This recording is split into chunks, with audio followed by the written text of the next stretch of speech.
नमस्ते मित्र आणि मैत्रिणींनो, कसे आहात सगळे. महा एक्झाम्स या यूट्यूब चॅनलवर तुमचं पुन्हा एकदा खूप खूप मनापासून स्वागत. तर मित्रांनो, आज आपण 22 ऑगस्ट 2021मध्ये झालेली कर्नाटकची जी TET होती, त्या TETतील इंग्लिश पेडागॉजीमधील काही प्रश्न उत्तरे बघणार आहोत. चला तर मग विषयाला सुरुवात करूयात. त्याआधी जर तुम्ही माझ्या चॅनलवर नवीन असाल तर प्लीज माझ्या चॅनलला सबस्क्राईब करा, शेअर करा, लाईक करा आणि कमेंट करा. चला तर मित्रांनो, वळूयात आपल्या पहिल्या प्रश्नाकडे.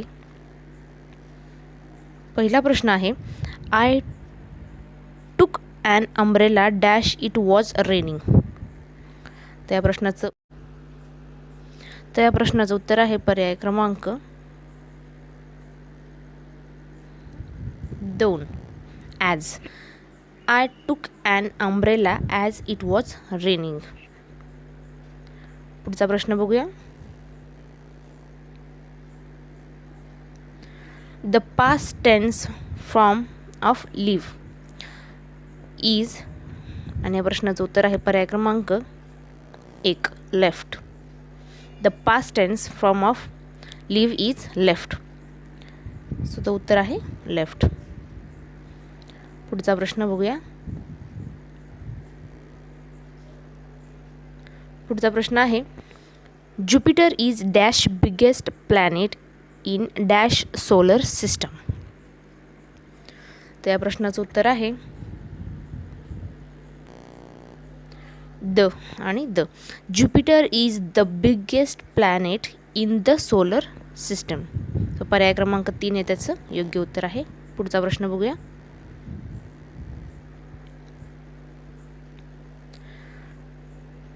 पुढचा प्रश्न आहे,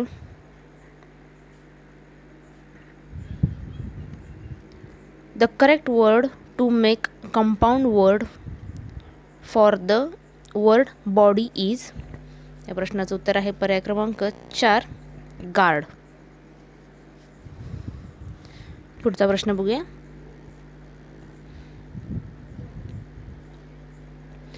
return language is only an attempt to represent. So ह्या प्रश्नाचं उत्तर आहे पर्याय क्रमांक 3, spoken language. Written language is only an attempt to represent to spoken language. पुढचा प्रश्न, dialogue are commonly used in developing speaking skill among the students. Dialogue is. त्या प्रश्नाचं उत्तर आहे पर्याय क्रमांक 4, dialogue is a conversation between 2 person.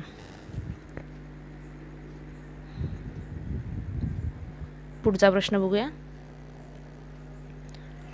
There are FAS and SAS to ensure the level of language learning in this contest. The full of SA is.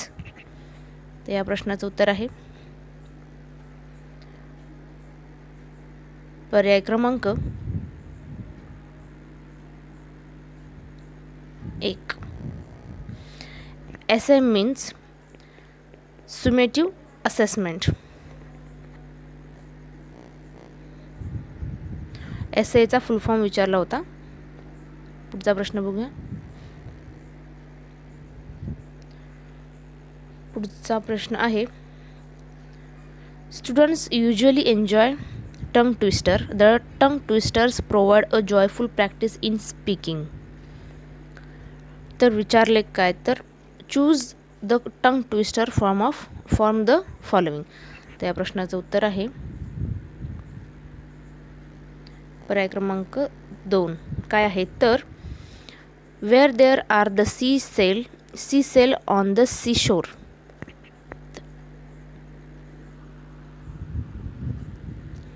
पर्याय क्रमांक 2 हे त्याचं योग्य उत्तर आहे. पुढचा प्रश्न बघूया. पुढचा प्रश्न आहे, we read different text in day to day life. The main objective of reading any text is. त्या प्रश्नाचं उत्तर आहे टू गेट इन्फॉर्मेशन. काय विचारले, We read different text in day-to-day life. The main objective of reading any text is to get information. पुढचा प्रश्न बघूया. पुढचा प्रश्न आहे role play in an English gives. तर या प्रश्नाचं उत्तर आहे पर्याय क्रमांक 3. काय आहे तर both listening and speaking experiences. तो पर्याय क्रमांक 3 आहे त्याचं योग्य उत्तर आहे. पुढचा प्रश्न बघूया. The text type used more in most of the school textbooks. So या प्रश्नाचं उत्तर आहे पर्याय क्रमांक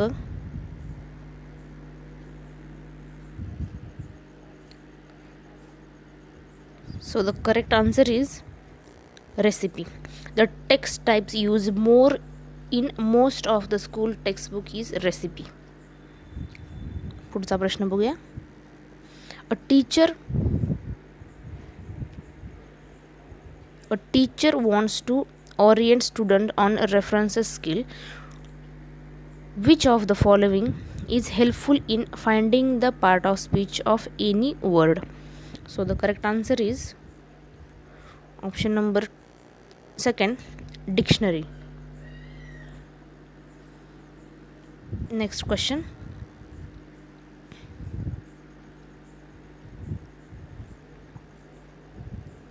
Close your eyes, listen to different sounds, later list all of the sound you heard. The activity in and the correct answer is option number 3, listening and writing. काय सांगितले? Close your eyes, listen to different sounds, later list all of the sounds you heard. So the activity involves listening and writing skill. पर्याय क्रमांक 3 आहे त्याचं योग्य उत्तर आहे. पुढचा प्रश्न बघूया. A teacher used a video clip in the class. She asked them to watch it and describe a thing of their choice. The teacher listening material used here is. So त्या प्रश्नाचं उत्तर आहे पर्याय क्रमांक 1, व्हिडिओ क्लिप. पर्याय क्रमांक 1 हे त्याचं योग्य उत्तर आहे.